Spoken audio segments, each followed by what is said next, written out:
The global economic situation is unstable, especially under the impact of the new crown epidemic, from double reductions to large-scale layoffs on the internet, such as some major internet companies that lay off tens of thousands of people at every turn. Under this situation, many companies are facing difficulties, resulting in many people lost job opportunities. Moreover, not only young people who are already working are unemployed, but even those college students who have not yet graduated. The first problem they face when they enter the society is that they are unemployed just after graduation. Combining the real experiences of people around me and my own observations today, where are the unemployed young people now? What are they doing? In conclusion, 1. Temporarily unemployed at home. Under the epidemic situation in 2022, many companies began to work from home. Although there are always people complaining, it is actually not bad to be able to work from home. After all, some young people live at home and suddenly lose their jobs, and the situation gets worse. A former colleague of mine, who is doing front-end development, will be unemployed in July 2022. He is still unemployed at home and is trying to find a job, but there are very few interview opportunities. No results. For him, it means that the market is getting worse year by year. There are not a few young people in his situation. There are more than a dozen examples around me. According to statistics, in the past 2 years, 400,000 plus companies have closed down in China, and 3 million plus self-employed businesses have closed down. More than 30% of them, the layoff rate of enterprises has been as high as 20% in recent years. The next chain of business failure is the unemployment of employees. In the current employment environment, it is really difficult to find a suitable job in the short term. My colleague is pretty good, at least his wife still has a job. He himself said that if his wife also loses her job, then I really can't imagine how she will live in the future, and it is very likely that she will go back home and go to her hometown. 2. Downgrade expectations. In fact, if the market environment was good in the past few years, no matter whether it was active unemployment or passive unemployment, for many young people, the big deal would be to change jobs again. At that time, salary increases of 20% and 30% were easy, and passive unemployment was an opportunity for them to improve their salary. But the situation has completely changed in the past few years. Let alone double the salary, it is good if the salary does not drop. In recent years, the salary of many people has not risen but has fallen. Therefore, many young people are now unemployed and re-employed. They no longer demand wages, automatically lower salary standards, lower expectations, and think that they are lucky to be able to have a job without unemployment. A friend of mine lost his job in October last year. 4 people a year rely on his own job to make ends meet. He also has a monthly mortgage of more than 10,000 yuan. After losing his job, his language has been eliminated by society, and he is not young. It is impossible to continue to find job opportunities on the internet. After struggling for a month, I couldn't see any hope. Later, I completely gave up this industry and started to change careers. Finally, I went to work in a restaurant owned by a relative. A few thousand yuan a month, which is far from the previous salary on the internet, but for the sake of living, I still choose to lower the salary standard. 3. Public examination, teaching examination, postgraduate entrance examination, and doctoral examination. Many young people originally thought that working part-time did not make money, and now that they are unemployed, they are even less willing to work part-time. So where is the only job that will not be unemployed now? Just get into the system. In the past few years, everyone didn't really want to enter the system, because they felt that the wages in the system were low, and there was no internet to make money quickly, because just graduated from the internet, and the monthly salary can be tens of thousands. But with the increase in the unemployment rate of the internet in recent years, after experiencing a wave of layoffs, everyone understands that they still need to find a stable job, so the most stable non-system job is none other than a job. Therefore, young people who meet the conditions have begun to take public examinations, education examinations, postgraduate entrance examinations, and doctoral examinations. There are also different friends around me who choose to take the public examination, but this also brings another problem. More and more people take the public examination, postgraduate entrance examination, and teaching examination. The results are more and more introverted, and the scores are getting higher and higher. According to statistics, in 2022, about 1.1 million people will finally go ashore for the postgraduate entrance examination, and the total number of applicants is 4.57 million, which means that a total of 3.4 million people have failed the exam. For flexible employment. For young people who do not meet the conditions to enter the system, they can only carry out flexible employment. The number of such people is very large. According to a data released by the National Bureau of Statistics, the number of flexible employees in my country has reached about 200 million. What can you do with flexible employment? Those who have good looks go to live broadcasts, those who have writing skills go to self media, those who have skills go to take on projects, and those who don't have skills can only sell their time and physical strength, as I said just now, send and take away, run ditty, collect waste, etc. 5. Escape the big city and return to your hometown. The first choice of employment for young people is still in big cities, but once you lose your job, flexible employment, or backward compatibility, you can't find a suitable job. Even if you want to stay, you can't. Therefore, many unemployed young people have to be forced to return to their hometowns. However, returning home can solve the problem of unemployment, which shows that it is impossible. Everyone still needs to find a job. At this time, they will face several problems. The first question is, are there any industries in which young people are engaged or good at in their hometown? There is no high probability. There are not so many industry classifications in small places, basically education, catering, and factories. There is a high probability that there will be no such things as the internet and new energy. Even if there were, they had already been snatched up. The second problem is that even if there is a suitable opportunity, most young people still face the problem of psychological gap. Because the salary level in third and fourth tier cities is far lower than that in big cities, many people will be unbearable and suffer a lot. There is a saying that goes, when the economy is good, manpower is a resource. Conversely, when the economy is bad, manpower is a cost. Today's difficult employment environment has turned young people who should have been resources into costs that must be sacrificed. In this case, young people must learn to save themselves, such as lowering their standards and finding a transitional job before starting slowly, or taking advantage of this time to learn some skills, find more connections and links to more opportunities, and so on. But I also hope that young people can also get more support, whether it is economically, educationally, or policy-wise. In the final analysis, only by returning the economy to normal and revitalizing it so that most enterprises can survive can more young people find jobs, instead of scrambling for exams and living at home.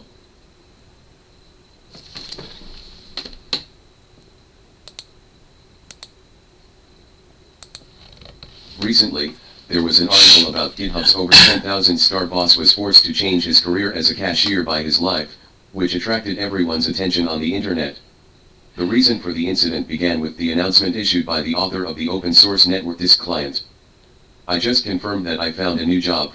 I was doing this when I was quarantined when I went back to my hometown, and I will not run Mythman in the future. The new job is to be a cashier. A cashier. From the programmer to the deliveryman to the cashier, this span is a bit big, so in the next period of time, I need to learn the cashier from scratch, which is more energy consuming. In order to avoid being fired because I will not be fired, I will temporarily stop the development of V3. I will continue to develop after I am familiar with the work of the cashier. Program is a hobby, it will not stop, and cashier is life. I am already poor to a certain extent, and I want to support my family. If I want my wife to ask me if I can buy a bottle of 2L Coke for 5.5 UN for an event in the supermarket today. Sympathy, wait for me, V3 is slower. Once it came out, it aroused widespread discussion among everyone. When I saw this announcement, I felt inexplicable in my heart.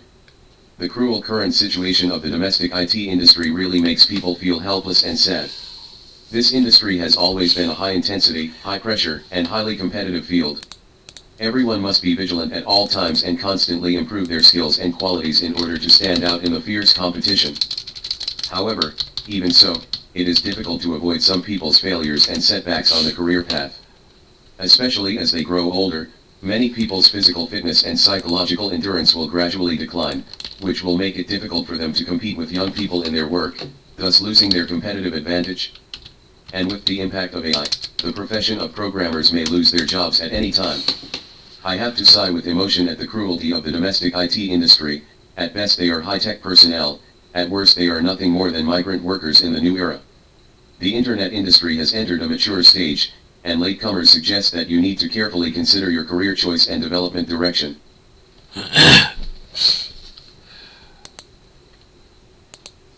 Since I got married, I have been raising children full-time at home, and I have never worked again. I am now a mother of 3 children.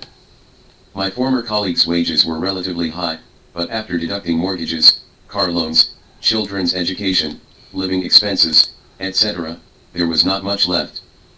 I can't help but want to find a side job to earn some pocket money, but the result is not worth the loss. If the side job is not done well, it will also affect the main business, and I can't make much money after working hard every day. Compared with me who works full-time, the monthly income from side jobs exceeds 10,000 yuan, which does not affect my baby. Share a few side jobs that are familiar to mothers who can make money while raising babies. 1 video clip. Compared with articles, more and more videos are watched now. At the same time, it also shows that there is also a market demand for making videos. I do video editing myself, and now my monthly income exceeds 10,000.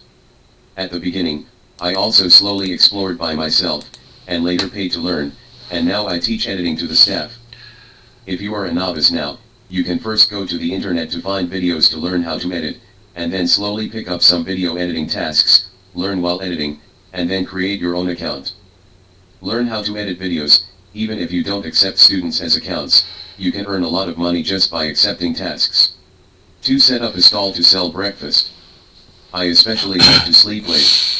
If I can't get up in the morning to make breakfast for my children, I will go out to buy it. I know a mother who sells breakfast, and she earns thousands of dollars just by selling breakfast every day. She cooks breakfast for her children every day, and she thinks that making some breakfast for her children is also doing it. Why not make more and sell it to earn some pocket money? As a result, the breakfast she made was delicious, and it was sold out in less than 2 hours, and her daily income exceeded 100 yuan. Even sometimes the income is more than his husband's salary. 3. A certain fish seller. I know a mother who is at home with a baby and has a lot of free time. When buying something for her child, she will compare prices on several platforms, and later find that the prices on each platform are different.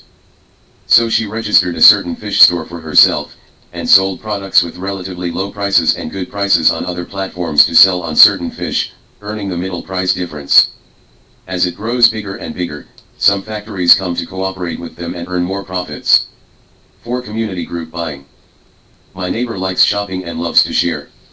Later, I set up a community by myself to share the products I have used and use to make money, but I don't earn much. But as it grows later, there are sources of goods who come to you and want to cooperate, and you can make a lot of profit from it, and now there are more than 100 every day. The biggest reason for her success is that every product she shares is only shared after she has personally experienced it. Now she has achieved both shopping and making money, and it does not affect her time for educating her children. 5. WeChat merchants sell goods. When everyone hears it, they will think that if they want to hoard goods and cannot make they are liars, but a treasure mother relies on this to build a new house and buy a car in her hometown. The biggest reason for her success is that she can select products and grasp the needs of customers. In the case of no lack of material, women began to have an increasing demand for beauty. She chose a certain lipstick and skincare products, and it took 2 years to make a lot of money. Girls need to use it every day, and it will be consumed quickly. If it is used well, there is no need to worry about not being able to sell it. To do any business, you need to experience it yourself, and then do it when you feel good. Don't be fooled by others to buy a bunch of products.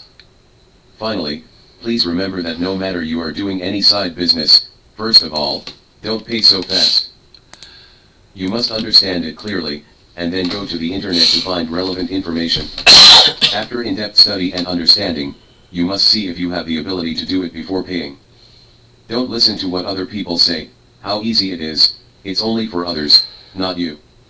There are many people around me who suddenly see a side job, how much money others make, how easy it is, and feel that they can do it too. Just stupidly paid money to enter the study, and the result was that I learned only half of it, and I haven't seen the effect yet, which greatly undermined my confidence, and the result was nothing. Remember, when it comes to money, you must be cautious and cautious.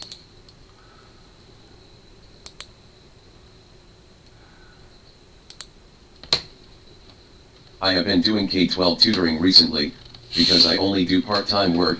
I don't want to be bound by any school, and I haven't found any school worthy of my full-time investment. In order to reduce uncertainty, schools generally give priority to full-time. The teacher arranges classes, and must establish cooperative relations with as many schools as possible, so that the West is not bright and the East is bright. So I contacted dozens of schools.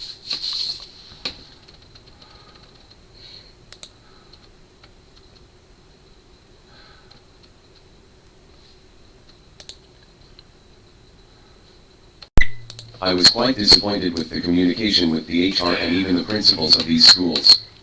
I thought that if not all of them were at Yu Minhong's level, they would probably be at Dong Yunghui's level, but the facts show that I was too optimistic. It is an exaggeration to say that the heads of these schools I have dealt with are also good. HR I have dealt with can be dumped by Lao Yu and Xia Dong. First of all, unprofessional, knowledgeable. For example, I teach English. I have already said that I mainly teach senior high school graduates, but I am still asked, can you teach junior high or elementary school? Anyone who is professional, knowledgeable, should know English. At least in the domestic education system, it can be said to be perfect downward compatibility. That is, as long as you can teach English in the upper grades, you must be able to teach English in the lower grades. At most, you need to familiarize yourself with the textbooks and prepare for class. Someone might say, HR or the principal may not be an English major. Well, the so-called English major should mean that the university majors in English, even if the university does not study English, from elementary school to junior high school to high school. Have you never studied English? Now that you have learned it, don't you have a clue about the characteristics of the English course? Take a step back and allow HR or the principal to not understand English, but why not find someone who understands English to talk to? Second, the concept is conservative. For example, most schools require filling out a form, filling in various information about the applicant, before the interview. This kind of form is a product of the pre-internet era more than 20 years ago. In today's internet age and paperless office era, it is necessary to fill in this form, which shows that it cannot keep pace with the times and the management concept is rigid and backward. Moreover, most of the information in the table can be found in the resume. Why do applicants have to copy it again with pen? Some other information involves personal privacy, such as home address, marital status, etc., which should not appear in the form. To be fair, not only schools, but many units in other industries are also like this. It can be described as a common problem, but the education and training industry is more prominent. Again, inflexible. For example, ask candidates to do a question. What is the purpose of this requirement? Don't you just want to see the applicant's ability to solve the questions? If the applicant is a recent graduate, there is nothing wrong with this requirement, but it is not suitable for candidates with previous experience or performance endorsements. Now there are many schools cooperating with me. Hiring me as a part-time teacher is the most powerful proof of my ability to solve the problem. Why do I still have to do the problem? Even if you are overbearing and want me to do the questions no matter what, can you change the form? For example, find a student, or staff, to ask me with the questions you want me to do. In doing so, it is essentially the same. I still did the questions, but formally I am not being tested, but instructing others. At least I feel much better psychologically. Isn't user experience first popular now?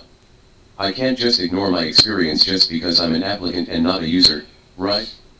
Many times, when I put my views on filling in the form and doing the questions on the table, the other party's answer is often what you said is quite reasonable, but our school stipulates it like this, and we can't do anything about it. In my opinion, this kind of answer is just prevarication, and its inappropriateness lies in, first, there should be good reasons behind any kind of regulation. More than 20 years ago, such regulation might have been reasonable. Yes, but after more than 2 decades, do the reasons behind this regulation still exist? If it doesn't exist anymore, but still blindly copying the old rules, wouldn't it be a matter of sticking to the past and looking for the sword? Second, the rules are made by people, and the rules are dead, but people are alive, and should be adjusted according to different situations. If it is said that I am just an ordinary employee and have no right to change the established rules, then I should report to the competent leader for instructions. In addition, there are some inexplicable things. One of the wonderful works, A certain school clearly stated in its recruitment information that there are more than 20 branch schools in the city, which can be arranged nearby. Two-way selection of branch schools, or there is no unified interview, and each branch school will conduct an interview on its own. Successful applicants from any branch school will be recognized by other branch schools, that is, mutual recognition of results. However, the fact is that there is no unified interview at the headquarters, and each branch school conducts its own interviews, and the results are not mutually recognized. In other words, for this school alone, applicants had to meet more than 20 times. The school does not seem to be aware of this kind of coquettish operation visible to the naked eye. Give it a comment, and answer that each of our branch schools recruits independently, and each belongs to its own. That being the case, why does it say arrangement nearby in the recruitment information? The second wonderful work, some schools require applicants to live within a certain distance from the school, and some school HR keeps asking applicants, where do you live? Can the school manage this? If living far away means long commuting time and high cost, that is also something that applicants should consider. There is no need for recruiters to go overboard. As a school, as long as the applicant promises to arrive at the agreed time, just teach at the location. If you really want to be humane and considerate, then provide free dormitory for Luyuan's teacher, or provide transportation subsidies. From the above experience, I dare say that even if there is no suppression of the double reduction and other policies, the education and training industry will decline. Sooner or later there will be no decent talents. Some people will say, doesn't any industry decline sooner or later? Indeed, what I mean is that the decline of the education and training industry will come earlier than the natural cycle. The reason why it didn't fall immediately is because the college entrance examination in our country has not changed substantially so far, so parents and students still need it. Of course, the lack of talents in the education and training industry may be the result of policy suppression. No, because of the double reduction, New Oriental has switched to bringing goods, and has Dong Yughui changed from a famous English teacher to a vegetable seller anchor? I hope so, and one day, if the policy changes, the education and training industry may make a comeback.